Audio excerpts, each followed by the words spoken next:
Now, NATO leaders are meeting in Brussels today to continue planning their response to the war.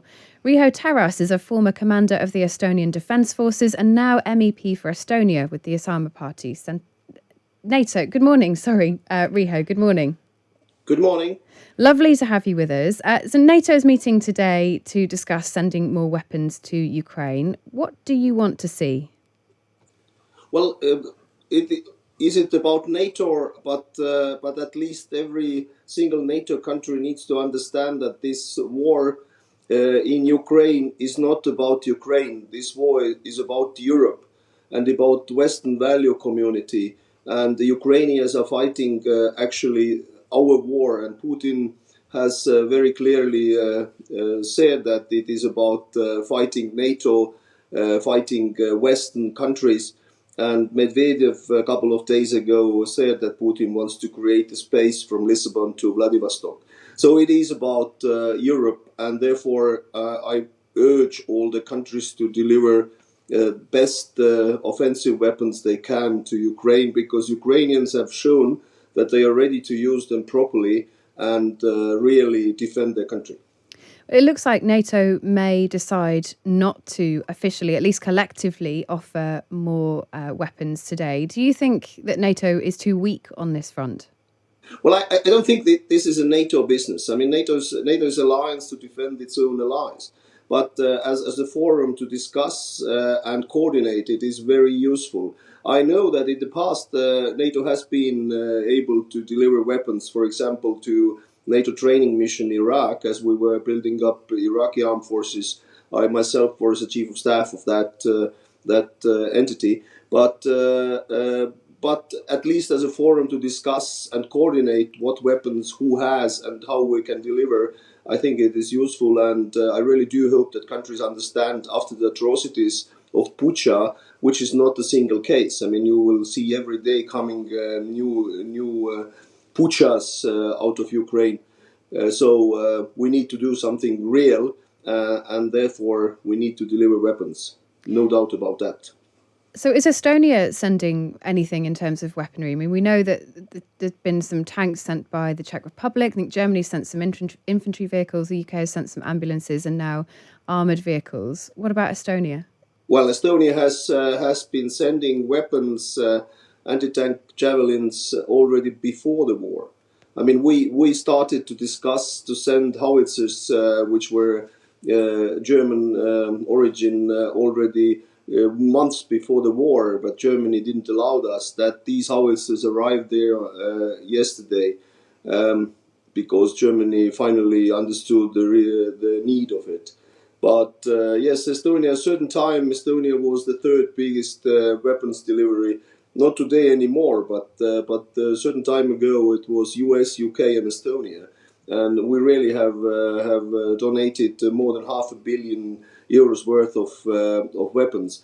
And for example, our Rotary Club, where I am a member of, we did send 33 ambulances. There is a worry, though, isn't there, that sending more weapons, particularly heavy weaponry, might provoke Russia. Don't you share that concern, especially because you're a nation which borders Russia itself? Well, it's absolutely ridiculous to talk about it. I mean, Russia uses all kinds of weapons on Ukrainians, and you cannot escalate more. People dying. Mariupol does not exist anymore. Kharkov is almost zeroed. So if we talk about escalation, what do you mean with escalation? I mean, this already is escalating to the highs. Potentially escalation outside of Ukraine, potentially to countries which border Russia. It is already a war between European countries and Russia. It is not about Ukraine only. And if you hear what Putin is telling about executing or liquidating the Ukrainian nation, it sounds very much like a Nazi Germany. We need to start to understand that it's not about Ukraine only, and therefore we even need to escalate. We need to escalate to get victory out of this war. I mean, I would quote Churchill, who said, "We don't need peace, we need victory."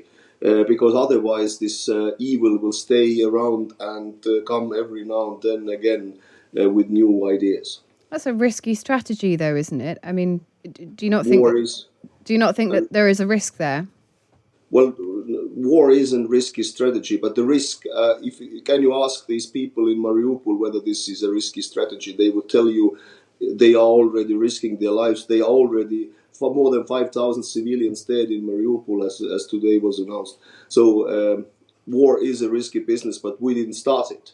We need to end it as quick as possible. And Ukraine has shown that they are able to deal with the evil if they have sufficient weapons. And so I don't see how we can deal with it otherwise than sending weapons. It's not just weapons, though, is it? The energy argument, too, is a major sticking point in this, the economic realities here. How reliant is Estonia on Russian energy at the moment? We are not. We are producing our own oil shale energy, and the dependency on Russian gas is 100%, but it is only 4% of Estonian energy needs. So it is not that bad. But even the countries who are reliant, they need to understand that every time we are talking about supporting Ukraine with say, European Union peace facility, which was €500 million, but every day we are paying 600 million euros oil revenues, gas revenues to Russia. So we are financing the war in Ukraine, and we need to stop it as soon as possible. Today, the European Parliament will discuss it, and I really I'm feeling that Parliament is ready to talk about gas embargo, oil embargo, and you will have to look what the Parliament comes out with. But I'm very confident that we will ask for a full embargo. But it's unlikely that the European Union will go for a full embargo at this point, particularly because of how reliant Germany is on Russian oil and gas. I mean, are you frustrated that the EU doesn't seem to have been willing to grasp this? Well, atrocities of Bucha have changed mindset of people, and the German people on the streets are supporting Ukrainians, and the German people are electorate which is electing the German politicians, and the German politicians need to start to understand that of course it is uncomfortable, but if you compare it with how uncomfortable the life in Ukraine is right now, people are dying every day on the bombardments of the civilian cities. Then you have to put it in perspective, and therefore I am absolutely sure we need to have full embargo on Russia, but it will not help in the short term.